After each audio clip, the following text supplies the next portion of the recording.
Hey everyone, Nigel and Luke here, and welcome to Crime Zone.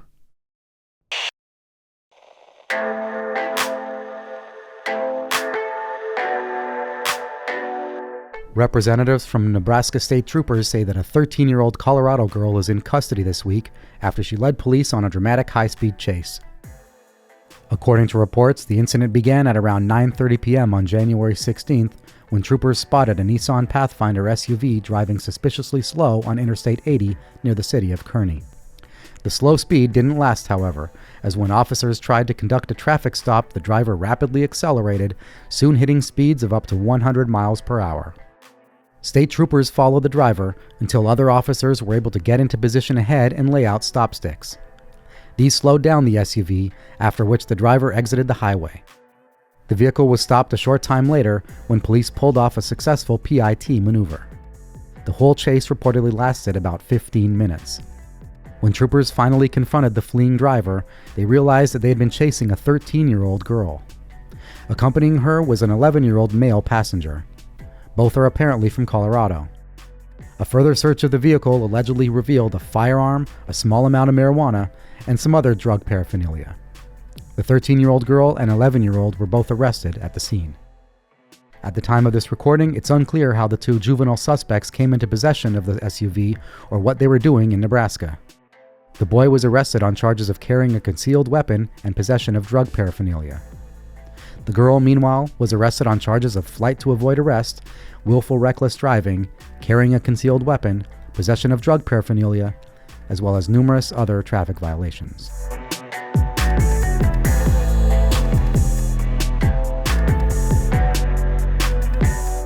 Authorities in King County, Washington say that a 38-year-old man is in custody and facing charges this week after he allegedly carried out a terrifying failed kidnapping attempt at a local coffee stand.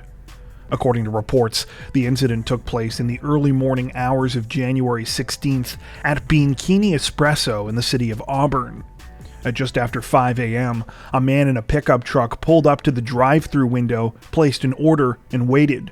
However, little did the female barista who was working at the time know, the man wasn't waiting for his order.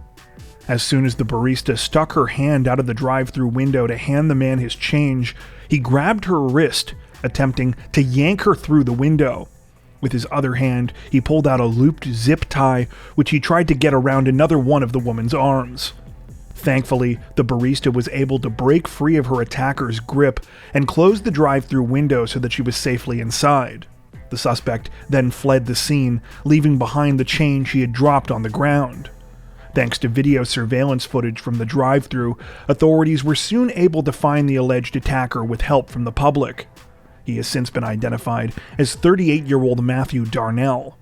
Darnell was arrested the day after the attempted kidnapping, and a later search of his home reportedly revealed bundles of the same plastic zip ties that were used in the crime. While it's unclear why Darnell allegedly targeted the barista in the attempted kidnapping, authorities say that they are confident that he did specifically choose her as his victim. She's at least 200 pounds lighter than him, and terrifyingly, it said that she was working alone at the time of the incident. At the time of this recording, Darnell remains in police custody. He has now been charged with attempted second-degree kidnapping.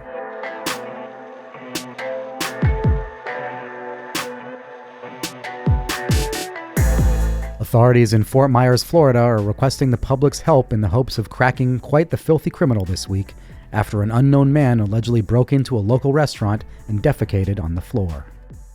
According to reports, the incident took place in the early morning hours of January 21st at Joe's Crab Shack. After breaking a small window, the suspect was able to gain access to the restaurant by crawling inside. He then helped himself to a variety of items, including alcohol and one of the restaurant's branded hats, which he wore on his head as he walked around. However, it's what the suspect did before leaving the business that has since caused the story to make headlines.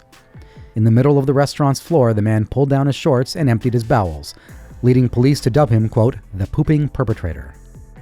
Fort Myers police have now released several images of the so-called pooping perpetrator in the hopes that someone out there will recognize him. Anyone with information about the case is encouraged to reach out to Fort Myers Police directly or to call Southwest Florida Crime Stoppers.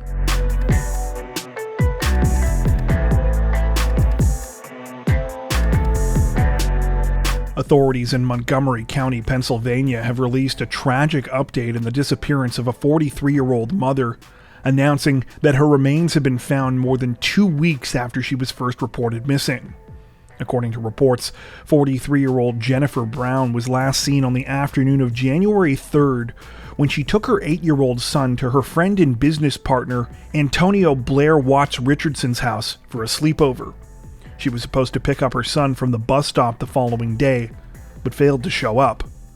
Almost immediately, friends and family became concerned.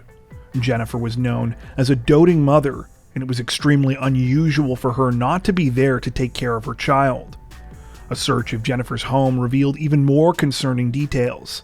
While she was nowhere to be found, her car was still parked outside of her residence in Limerick Township. Inside were her car keys, wallet, purse, and work cell phone. Her personal cell phone was missing, though it was determined that it hadn't been used since the morning of January 4th. Watts Richardson claims that he received no further contact from Jennifer after she dropped off her son, and that she never called them to check in on the night of the sleepover.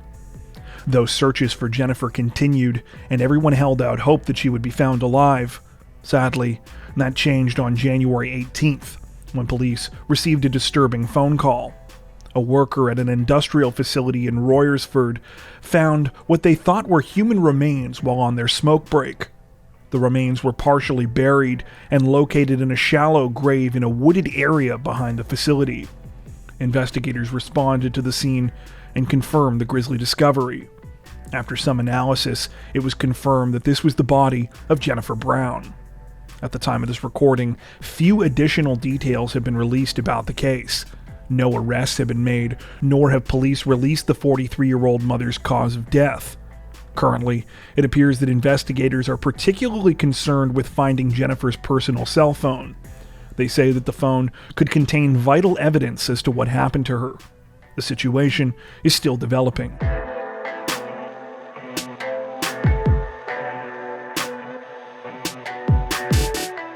Residents of Boone, North Carolina were treated to quite the bizarre sight this week when a man led police on a low-speed chase across town, leaving a trail of destruction behind him. According to reports, the incident began at around 9:25 a.m. on January 17th when Boone police received a call about a man driving a tractor around in a local parking lot and trying to hit pedestrians. When officers arrived, they found the situation as described, and soon learned that the tractor had been stolen as well. Upon seeing police responding to the scene, the driver fled in the tractor. A chase began that apparently lasted at least an hour, during which time speeds never reached much higher than 20 miles an hour. Despite the low speeds, police say the situation was still dangerous. Thankfully, no one was hit by the suspect, though he did allegedly ram several vehicles, as well as a dumpster and a church. When the chase was far away enough from people that police felt it was safe enough to intervene, they tried deploying stop sticks in front of the stolen vehicle. This proved ineffective, so police instead shot out one of the tractor's front tires. According to Police Chief Andy LeBeau, the suspects drove a few more miles with tire damage before turning down a private drive. It was at this point that he ran out of road and was finally forced to come to a stop. After jumping out, the suspect, later identified as Ronnie K. Hicks, pulled out a knife which he brandished in front of police. He was tasered and taken into custody without injury. LeBeau says that Hicks is, quote, very familiar with his department, but did not elaborate further. At the time of this recording, Hicks is facing numerous charges, including felonious fleeing to elude arrest, felonious assault with a deadly weapon on a government official, misdemeanor driving while impaired, resisting a public officer, and reckless driving.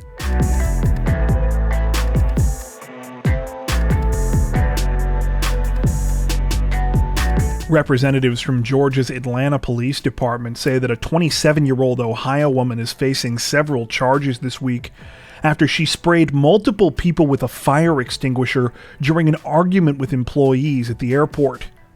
The incident began at around 9:30 p.m. on January 17th, when 27-year-old Jennifer Holder was approached by employees and security staff at the Hartsfield-Jackson International Airport. According to the employees, Holder had just eaten at the airport's Buffalo Wild Wings restaurant, but had left without paying for her food. When confronted, Holder claimed that someone else had paid, walking away as staff tried to ask her further questions. As Holder was followed by employees and security staff, she allegedly began to get more and more agitated, yelling and creating a scene. She then ripped a fire extinguisher off of one of the walls and kept walking, proceeding to discharge the device anytime an airport employee tried to approach her. It was at this point that the police were called. By the time officers arrived, however, things had reportedly escalated once again. Holder had tried to open a secured door in Concourse D, and when staff rushed to stop her, she blasted 3 flight attendants in the face with the fire extinguisher. Several officers were also sprayed by Holder as they moved to take her into custody, and even after the fire extinguisher was taken away from the 27-year-old, she reportedly continued to behave erratically, spitting and kicking at officers. She was eventually placed under arrest and taken to the Clayton County Jail. The 3 flight attendants who were sprayed in the face with the fire extinguisher were apparently treated for minor respiratory issues from the device at the scene, but are said to be fine. Holder, meanwhile, is now facing several charges, including obstructing law enforcement officers, 2 counts of simple assault, and 3 counts of simple battery.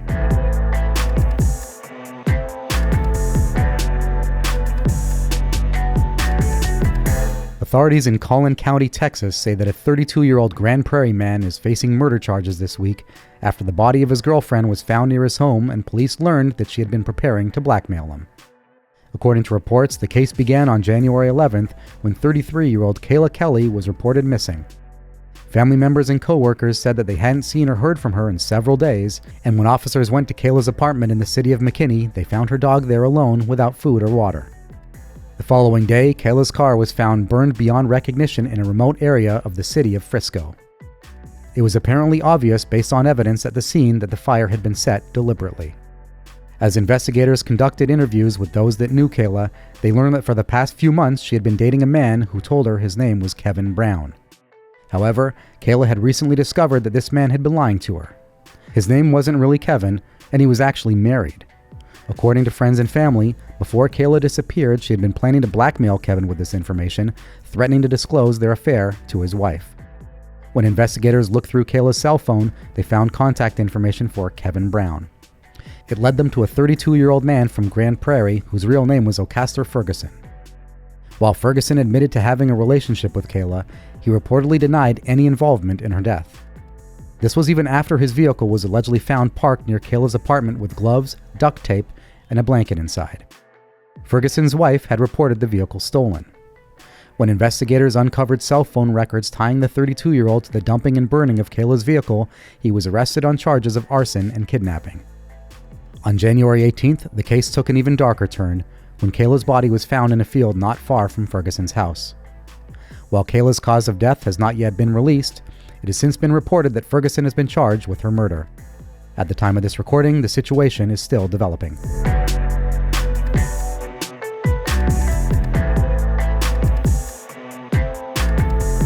Authorities in Los Angeles County, California say that they are investigating the aftermath of a tragic shooting this week after an elderly man allegedly walked into a dance studio and killed 10 people during the midst of Lunar New Year's celebrations. According to reports, the incident began on the night of January 21st when the suspect, 72-year-old Hu Can Tran, arrived at the Star Ballroom dance studio in the city of Monterey Park. The dance studio was in the middle of hosting a festive event for Lunar New Year called Star Night, which had been slated to run until 11:30 p.m. At around 10:20 p.m., Tran walked into the ballroom, pulled out a handgun equipped with an extended magazine, and began firing. The gunshots sent attendees scrambling, though sadly, not all would be able to make it to safety. 10 people were killed in the hail of gunfire, while at least 10 more were injured. After carrying out the terrifying attack, Tran reportedly fled the scene and drove a short distance north to the city of Alhambra. It was here, roughly 30 minutes later, that he allegedly tried to carry out a second shooting at another dance studio called the Lai Ballroom. Like the Star Ballroom, the Lai Ballroom was also hosting a Lunar New Year's event. Thankfully, though, this time Tran was spotted before he could begin firing at unsuspecting patrons. According to reports, a courageous employee named Brandon Say saw the 72-year-old as he pulled out his weapon and lunged at him. A desperate struggle ensued, but Brandon ultimately came out on top, managing to wrestle the gun away from Tran. When he did, Tran reportedly fled the scene in a white cargo van. This piece of information was passed on to police, who were able to connect the two incidents and begin looking for Tran. That search reportedly came to an end roughly 12 hours later, when the 72-year-old's vehicle was spotted in a shopping center parking lot in the city of Torrance, about 20 miles southwest of the original crime scene. A lengthy standoff between Tran and police reportedly took place after the discovery of the van, finally coming to an end when authorities approached the vehicle and found Tran's lifeless body inside. He allegedly died of a self-inflicted gunshot wound. At the time of this recording, many questions remain about the horrific incident. The names of most of the victims have not yet been released, though it's said that all of the deceased were over the age of 50. As for Tran's alleged motives, most of what appears to be known is currently speculation. The most credible information we could find suggests that the 72-year-old might have had personal issues with some of the people at the Star Ballroom. According to Tran's wife, he used to give informal dance lessons at the studio and previously went there quite frequently. However, all of this is currently unconfirmed. The situation is still developing. Before we wrap up, we'd like to take a minute to thank our amazing supporters over on Patreon. As many of you are aware, our situation on YouTube always seems to be a bit uncertain, but our patrons help to ensure that we can continue to make content like this long term without having to worry as much about what surprises might be thrown our way. Plus, patrons also get access to 4 additional stories per week for each of our Crimes of the Week and Crimes of the Week International videos. If you'd like to help support the channel directly, head over to patreon.com/crimezone to join. You can also find that link in the description below. As always, thank you so much for watching, and take care.